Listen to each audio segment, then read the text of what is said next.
ஆனா என்ன நடந்தது பின்னால் நான் சொல்றேன். இது சம்பந்தமான பிரச்சனை நான் பிறகு சொல்றேன். இப்ப இது போன்று இவர்கள் உண்மையிலேயே விவாதம் செய்ய தயாராக இருக்கவில்லை. நாங்கள் புறப்பட்டு கூப்பிட்டுக் கொண்டே இருக்கிறோம், அழைப்புகள் விடுக்கிறோம், வேண்டுமானால் விவாதத்துக்கு எப்போது வேண்டுமானால் வரட்டும், நாங்கள் தயார். இவர்கள் இந்த விவாத பிரச்சனையிலே தோல்வி கண்டு வருகிறார்கள். அவருடைய வீழ்ச்சி இதிலும் தொடங்கிவிட்டது. இப்ப திருப்பூர் விவாதத்தை பத்தி இங்க சொல்லப்பட்டது. அது ஒப்பந்தம் போட்டோம் வரலேண்டு நடந்தது என்ன, அங்க ஒரு மாநாடு நடந்துச்சு, கேள்வி பதில் நிகழ்ச்சி. எல்லா கேள்விகளும் குர்ஆன் ஹதீஸ் முன் வரிசை எல்லாம் அவங்க தரப்பு தௌஹீது சகோதரர்கள் எல்லாம் தொப்பி இல்லாம எல்லாம் டேபிள் கார்டு வச்சு உட்கார்ந்துட்டு இருக்காங்க. என்ன நினைச்சது அப்படி இப்படி மாங்க அப்படின்னு எல்லாம் குர்ஆன் ஹதீஸ் அவர்களே திகைப்பில் ஆண்டு போனார்கள். அப்போ ஒரு முடிவுக்கு வர்றாங்க, இவ்வளவு விஷயம் இவங்க தரப்புல இருந்து வருது, அப்போ ஒரு நம்ம விவாதம் நடத்தினால் ஒரு உண்மை புலப்படும் என்ற நல்லெண்ணம் அந்த சகோதரர்களுக்கு வருகிறது. அதனாலதான் அந்த கூட்டம் முடிஞ்ச உடனே அவர் பேசுறாங்க. அப்ப நான் கேட்டேன், யார் உங்க தரப்பில் விவாதம் வர்றது?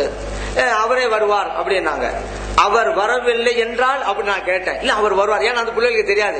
ஏன்னா இவருக்கு விடுக்கிற சவால் மட்டும்தான் பிள்ளைகளுக்கு தெரியும். எத்தனை கட்டங்கள்ல வர்றேன்னு சொல்லி மாறி போனாங்க நமக்கு தான் தெரியும். நம்ம அவர் வரவில்லைன்னா என்ன செய்வீங்க? ஏன் இப்படி ஒரு கேள்வியை நம்ம ஏன் தெரியுமா வச்சோம், அதையும் உங்களுக்கு சொல்லிடுறேன்.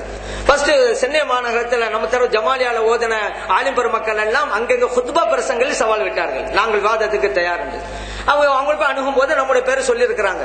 உடனே அந்த பெரம்பூரை சேர்ந்த முக்கிய பெருமெல்லாம் நம்மகிட்ட வந்துட்டாங்க. இப்ப நீங்க இப்படி சொன்னீங்களாமே உண்மையா? நான் அந்த பிள்ளைகள் சொன்னது எனக்கு தெரியாது, ஆனால் அவர் வந்தால் விவாதம் செய்ய நான் தயாரா இருக்கிறேன், இது வேண்டுமானால் உண்மைதான். அப்படியா? ஆமா. போய் ஒரு கடிதம் வாங்கிட்டு வந்தாங்க. அவர் எழுதுகிறார், நீங்கள் விவாதம் செய்ய தயாரா இருப்பதாக பெரம்பூர் நகரை சேர்ந்த சகோதரர்கள் சொன்னார்கள், நாம் விவாதிக்க தேலாம், எப்படி வைத்துக் கொள்ளலாம், என்ன தலைப்பு. கடிதம் வருது அங்கேருந்து, இங்க வந்து பேசினாங்கல்ல அங்கேருந்து தான். என்ன நினைச்சுக்கிட்டது, இப்படி பல இடங்கள்ல எழுதி அனுப்பி மத்தவங்கள வாங்கி சும்மா வச்சுட்டாங்க, நம்ம அப்படி வைப்போம் நினைச்சுக்கிட்டாங்க. உடனே பதில் எழுதணும், என்னென்ன தலைப்புல பேசலாம் அப்படின்னு எழுதணும். உடனே அவர் எப்போ வைத்துக்கலாம், இப்போ வைத்துக்கலாம், விதிமுறைகள் எல்லாம் எழுதணும்னு ஒரு 2-3 கடிதம் தாங்க. உடனே மாற்றம் என்ன, நான் வர மாட்டேன், என் சார்பில் ஒருவர் வருவார், அப்படியே பல்ட் அடிச்சுட்டாங்க. நமக்கு இதுவரைக்கும் உங்களுக்கு எனக்கு நீங்க தானே வருவீங்கன்னு சொன்னீங்க, இப்பொழுது என்ன மாற்றம்? யார் பேசினாலும் என்ன உண்மை தானே சொல்லிட்டீங்கல்ல, நீங்களே வாங்க அப்படியே அனுப்புறீங்க அப்படின்னு எல்லாம் நம்முடைய கடிதத்தில் இருக்கிறது. 7வது கடிதம் அவர்களிடம் இருக்கிறது, நாம் கொடுத்த கடிதம் அவரிடம் இருக்கிறது. இன்றை வரைக்கும் பதில் வரவில்லை. நம்ம சொல்லியிருக்கோம், வந்தால் நீங்கள் வர வேண்டும், வேறு யார் வந்தால் வாதம் கிடையாது. ஏன் பிரச்சனை? இப்ப நம்ம 2 பேருக்கு மத்தியில் திடீரென்று ஏன் மாற வேண்டும்? அவங்க நம்ம கூட வாதம் செய்யறதா இருந்தா அங்க பாருங்க இங்க பாருங்க பிடிக்கவும் தேவையில்லை, நம்ம கொடுத்துருவோம் கடிதம், அதுக்கு பதில் எழுதிட்டா போதும். நீங்க கொடுத்த கடிதத்துக்கு நான் பதில் எழுதுறேன், நீங்க வாதம் வாங்கன்னு சொன்னா போதும், எழுதினா போதும், நம்ம உடனே அனுப்ப தயார், நாமே செல்ல தயார். என்ன எப்பொழுதும் நாம் தயாரா இருக்கிறோம். ஆனா வெளியே என்ன சொல்றது, அங்க வந்தாக்க அங்க கேளுங்க, இங்க வந்து ஏங்க கேட்க சொல்றீங்க, என்னமோ நம்ம எங்க பேசிவிட்டு எங்க போறோம் மாதிரி. அவர்கள் இருக்கிற சென்னை மாநகரத்தில் நம்ம இருக்கிறோம், என்னமோ அங்க போனா அங்க கேளுங்க, ஏன் கேட்கணும், அங்கேயும் கேட்கணும், நான் சென்னையில தானே இருக்கிறேன், வந்து பேச வேண்டியதானே, நான் கொடுத்த கடிதம் தான் இருக்குதுல, ஒரு லெட்டர் போட்டா போதுமே. ஆகவே அவர்கள் தெளிவாக இருக்கிறார்கள், விவாதம் செய்வதில்லை என்பது அந்த விஷயத்துல. ஆனா அந்த பாவம் அந்த இளைஞர்களுக்கு அதெல்லாம் தெரியுதில்லை. இப்ப நம்ம தான் வரல என்று அவங்களுக்கு அறியாமையால் போதிக்கப்பட்டிருக்கிறது, அதுதான் உண்மை.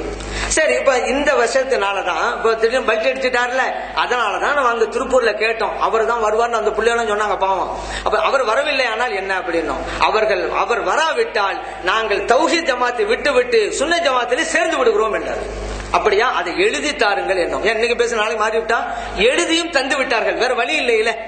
அப்போ ஒரே ஒரு சலுகை கேட்டார்கள், இந்த ஒப்பந்தத்துக்கு மட்டும் அவர் வராம வேற ஆள் வந்தா பரவாயில்லையாண்டாங்க. நாம பெருந்தன்மையோடு, ஏன்டா அப்படி விட்டோம்னு இப்பதான் தெரியுது நமக்கு, பெருந்தன்மை அப்படின்னா பரவாயில்லை, ஒப்பந்தம் யார் வேணா அவர் பட்டோம், ஆனா அவருடைய கடிதத்தை கொண்டு வர வேண்டும். அப்பொழுதுதான் அவர் தரப்புல வந்திருக்கிற அர்த்தம். நாளைக்கு வாதப்பதம் பேசும்பொழுது நானா வந்து செஞ்சேன் அவங்கள செஞ்சாங்க நல்விட்டா என்ன செய்யறது, என் தரப்புல கடிதம் கொண்டு வரணும், அது சரி என்றார்கள். ஒப்பந்த நாளைக்கு நாளாங்க போய் இறங்கிட்டாங்க, அவங்களும் வந்துட்டாங்க. வந்து உட்கார்ந்த உடனே என்ன பேசணும், நாங்களும் சென்னையில இருந்து தான் போனோம், இதுக்கிட்டு போனோம், காசல் வச்சு நேரமான செலவிச்சுட்டு போனோம். வந்தோம், ஒப்பந்தம் ஆரம்பிக்க வேண்டியதானே. அவங்க தரப்புல இருந்து வந்த ஒரு ஆள் சொல்றாரு, ஒப்பந்தத்திற்கு முன்னால் ஒன்றை நாங்கள் பேசுவோம் அப்படிங்கிறார். என்னங்க கூடனது, அதுக்கு தானே வேற என்ன பேசுறது, பேசினால்தான் ஒப்பந்தம் அப்படிங்கிறாங்க. நம்ம நினைச்சிருந்தா அப்ப எந்திரிச்சிருக்கலாம், எந்திரிச்சோன்னா அதுக்கு அடுத்து என்ன தெரியுமா, இவர்கள் இப்படித்தான் எப்பொழுதும் வாதம் என்பார்கள், ஒப்பந்தம் என்பார்கள், வந்து விட்டால் ஓடி விடுவார்கள், அப்படியே பிரச்சாரம் பண்ணுவாங்க. இதனாலேயே சரி சொல்றது சீக்கிரம் சொல்லுங்க அப்படின்னு என்ன தெரியுமா சொன்னாங்க, இவர் தான் வர வேண்டும் என்று எப்படி எழுதி நீங்கள் வாங்கலாம் அப்படின்னு கேட்டார். அவர் தனக்கு சவால் விட்டுக்கிட்டு இருக்கிறாரு, நான் கூப்பிடுகிறேன், யாரும் வருவதில்லை யாரும் வருவதில்லை சொல்றாருல, அதனாலதான் அவரை கூப்பிட்டோம். இல்ல, அவர் முன்னாலதான் அப்படி சொன்னார், இப்பெல்லாம் எங்க சொல்றாரு, அவர் சொன்னது இன்றைக்கு இருக்கிறதா இல்லையா சொல்லுங்க, இருக்கிறதா, அதனாலதான் அவர் கூப்பிட்டோம். அப்படின்னு சொன்னோம். அப்படி இது ஒரு குழப்பமாச்சா. அப்புறம் கொஞ்சம் கொஞ்சமா போகுது. சரி, நீங்க அவங்க தரப்புல வந்திருக்கீங்களா? ஆமா. அவர் கடிதம் கொண்டு வரணுமே, கடிதத்தை தாங்க. இப்படி காமிச்சிட்டு அப்படி வச்சுக்கிட்டாங்க. நீங்க கடிதத்தை தாங்கங்க. நீங்கள் கடிதத்தை கொண்டு வர வேண்டும் என்றுதான் சொன்னீர்கள், தர வேண்டும் என்றா சொன்னீர்கள். இது எல்லாம் வீடியோ பதிவு செய்யப்பட்டிருக்கிறது. அவர் சொல்றாங்கல்ல, திருப்பூர் ஒப்பந்தம் விவாதம் எங்களிடம் இருக்கிறது, விசிடி பாருங்க அப்படிங்கிறாங்கல்ல, வாங்கி பாருங்க. அவங்க செஞ்ச அவ்வளவு குழப்பம் வேலை இருக்கு. நீங்க காமிப்பதற்கு எதற்கு? அவர்கள் தரப்பில் நீங்க வந்திருக்கீங்கிறதுக்கு அத்தாட்சியே இதுதானே, அதனாலதான் கேட்டோம். அப்படின்னா இது வேணும்னு இன்னொரு கடிதத்தை எழுதித்தாங்க, நாங்க தர்றோம் அப்படின்னாங்க. வேற வழி இல்லையே, அந்த கடிதம் நமக்கு வேணுமே. இல்லாட்டி நான் வரல, எனக்கு கட்டுப்படுத்தாண்டு விவாத ஒப்பந்தம் சொல்லிட்டா என்ன செய்யறது? அதுக்கான எழுதி கொடுத்துட்டு அதை வாங்கணும். ஏன்னா எப்படியாவது நம்மளை எந்திரிச்சு அனுப்பி விட்டுறணும், கோபத்தை உண்டாக்கி டென்ஷன் உண்டாக்கி நினைச்சாங்க. அதிலே அவர்கள் தோல்வி கண்டார்கள். பொறுமையோடு காலையில 11 மணிக்கு ஆரம்பிச்ச விவாத ஒப்பந்தம் இரவு 11 மணிக்கு முடிக்குது. அப்படின்னா எவ்வளவு இடைஞ்ச சிரமங்களும் அவர்களா நாங்கள் கொடுக்கப்பட்டு நீங்க யோசிச்சுக்கிறீங்க. பொறுமையோடு இருந்தோம். ஏன் எப்படியாவது விவாதத்தை நடத்திடணும். பல இடங்கள் இப்படிதான் குழப்பம் பண்ணிட்டு அதுக்கு விடக்கூடாது. அதையும் நடந்துருச்சுல. இப்ப யோசிக்கிறாங்க. ஏன்னா இந்த கிரிமினல் மைண்ட் அப்படின்னு பேசிக்கிட்டோம்ல, அது அவங்களுக்கு தான். என்னடா இது, நம்ம என்னமோ நினைச்சோம், நடந்து முடிஞ்சு போச்சு, இனிமே நடத்த விடாம இருக்குது என்ன வழி? சிம்பிளா செஞ்சு விட்டாங்கல்ல, நம்ம கனவுல நினைச்சு பார்க்கல. என்ன செஞ்சாங்க தெரியுமா? ஒப்பந்தத்தை அப்படியே மீறினாங்க. ஒப்பந்தத்தில் உள்ள விஷயங்கள் அவங்க தரப்புல 3 பேர், நம்ம தரப்புல 3 பேர், ஆட்களுடைய பெயர்களை எல்லாம் எழுதிட்டோம். அந்த ஒப்பந்த படிவம் நம்மகிட்ட இருக்குது, எழுத்து வடிவிலும் இருக்கிறது, கேசட்லயும் இருக்குது. அவங்க தர 3 பேர் யாரு, நம்ம தர 3 பேர் யாரு? இந்த 6 பேர் தான் அரங்கம் முடிக்கணும், விளம்பரத்துக்குள்ள வேலைகள் செய்யணும், அரங்கத்துக்குள்ள பணிகளை எல்லாம் இவர்களுடைய பொறுப்பு. அப்படி என்று 6 பேரை நியமிச்சாங்க. என்ன செய்யணும்? இந்த 6 பேர் தானே போனேன், நம்ம 3 பேரும் கூப்பிடவே இல்லை. அவ்வளோ தரப்புல போய் அவ்வளோ இஷ்டத்து ஒரு அரங்கத்தை பிடிச்சுக்கிட்டு, நம்ம ஏன் 2 தரப்பு வேணும்? அப்பதான் ஆளுமை இருக்கும். ஒரு தரப்பு மட்டும் ஒரு அரங்கத்தை பிடிச்சான்னு வைங்களேன், அவங்களோட ஆளுமை தான் இருக்கும். நம்ம உள்ளுக்கு போவோம், நீங்க அங்க உட்காருங்க, நம்ம உட்காரணும். அங்க எந்திரி, ஏன்னா அவங்களுடைய பில்டிங் அவங்களுடைய ஹாலாச்ச. அதனாலதான் சொன்னோம், இருவருக்கும் அங்கே சமபங்கு வேண்டும். அப்பதான் நம்முடைய ஆதிக்கம் அங்க இருக்கும். அதனாலதான் இப்படி சொன்னோம். ஆனா என்ன செஞ்சாங்க? அவங்களே போய் ஒரு அரங்கத்தை பிடிச்சிட்டு ஒரு விளம்பரத்தையும் போட்டாங்க. விளம்பரத்தில் என்ன தெரியுமா கொடுமை? இதுக்குள்ள அந்த காரைக்கால அவங்க போட்ட நோட்டீஸ்ல அதெல்லாம் இருக்குது. விளம்பரத்தில் அந்த 4 தலைப்பு என்ன அப்படிங்கறது இருக்குது. ஜியாரத்து, மதுஹப். அந்த ஜியாரத்தில் இவங்க கொடுத்த தலைப்பு என்ன தெரியுமா? தர்கா வழிபாடு. விவாதம் நடைபெறும் நோட்டீஸ் போடுறாங்களா? அதுல என்ன? தர்கா வழிபாடு. அந்த ஒப்பந்தத்தில் எழுதியிருக்கிறோம், விளம்பரம் செய்ய வேண்டும், மற்ற அணியினரின் ஆட்சேபத்துக்குரிய வாசகம் இருக்கக்கூடாது என்பது அந்த ஒப்பந்த படிவத்தில் இன்றைக்கும் நீங்க பார்க்கலாம். என்கிட்ட இருக்குது, வேணுமான காட்டுறேன். ஆட்சிபுர வாசம் இருக்க கூடாது இருக்குது. என்ன விளம்பரம் போறாங்க? தர்கா வழிபாடு. அப்படின்னா என்னவா? தர்கா வழிபாட்டை நம்ம ஆதரிச்சு பேசுற மாதிரியும் அவங்க எல்லாம் எதுக்குற மாதிரியும் தவறான ஒரு கருத்தை மக்களும் திருப்புறாங்க. வேணும்டே, ஏன் அப்பதானே ஒப்பந்தத்தை மீறலாம். அடுத்து என்ன விஷயமா? அவங்க தரப்புல 200 பேரு, நம்ம தரப்புல 200 பேரு. சிலிப்பு யார்? நம்ம தரப்பு 200 பேருக்கு நம்ம சிலிப்பு கொடுப்போம். அது உள்ளவங்க தான் உள்ளுக்கு போகணும். அவங்க தரப்பு அப்படித்தான். அப்ப குறிப்பிட்ட நபர்கள் தான் வர வேண்டும் என்பது ஒப்பந்தத்தில் இருக்கு. இவங்க நோட்டீஸ் எப்படி தெரியுமா அடித்தாங்க? விவாதம் இந்த தேதியிலே இந்த அரங்கத்தில் நடைபெறும், பொதுமக்களே வாருங்கள். அதாவது எப்படியெல்லாம் மீறணும் அப்படி மீறினாங்க. நம்ம ஜமாத்தம் பார்த்தாங்க, என்னங்க இது ஒப்பந்தத்தை எழுதுற ஒண்ணு, இவங்க செய்யறது ஒண்ணு, என்ன செய்யுது? அப்ப எப்படி நடக்கிறது ஒப்பந்தத்தை?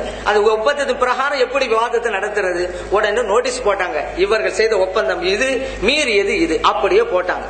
இதுக்கு இன்றை வரைக்கும் உண்மையிலே ஜமாத் உலமா சபை சொன்னது பொய் என்றால், இன்றை வரைக்கும் திருப்பூர் மாநகரத்துடைய சகோதரர்கள் எதிர்ப்பு தெரிவித்து ஒரு நோட்டீஸாவது போட்டார்களா? கிடையாது. ஏன்? அவ்வளவு உண்மை அந்த சகோதரர்களுக்கு தெரியும்.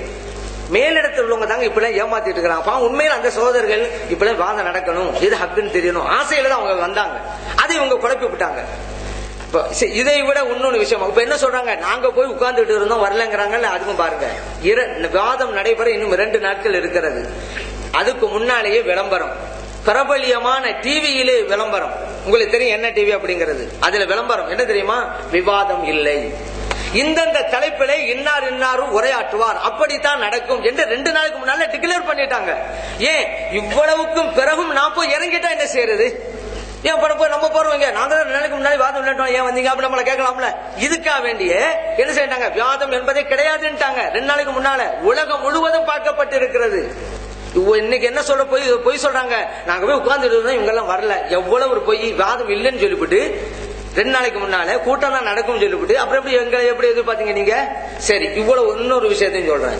அந்த விவாத ஒப்பந்தத்தில் அவர்கள் தரப்பில் யார் பேச வேண்டும் என்பதை நம்ம எழுதி வாங்கிட்டோம்ல, அதை எழுதுறோம். இன்னார் வர வேண்டும். உங்களுக்கு தெரியும் யார் இன்னார். அவரை சார்ந்தவர் யார் வேணாலும் இருக்கணும், பிரச்சனை கிடையாது. எங்க தரப்புல நான் சொன்னேன் ஏன் பேரை போடுங்கன்னு. ஏன்னா ஜமாத்துல் உலமா சபை என்னதான் முன்னிட்டு போடுங்க, உங்க பேரை நாங்க போட மாட்டோம். வேண்டுமானா அந்த கேசட் எடுத்து பாருங்கள். ஆனா இங்க என்ன சொல்லப்படுது, அவர் சவால் விட்டார், வராமல் போய்விட்டார் இருக்கு. என் பேர் போட மாட்டேன். நான் சொன்னேன் யார் வேணும் வரலாம், யார் வேண்டாம் வரலாம். ஆனால் ஜமாத்துல் உலமா என்ன சொல்லி இருக்குது,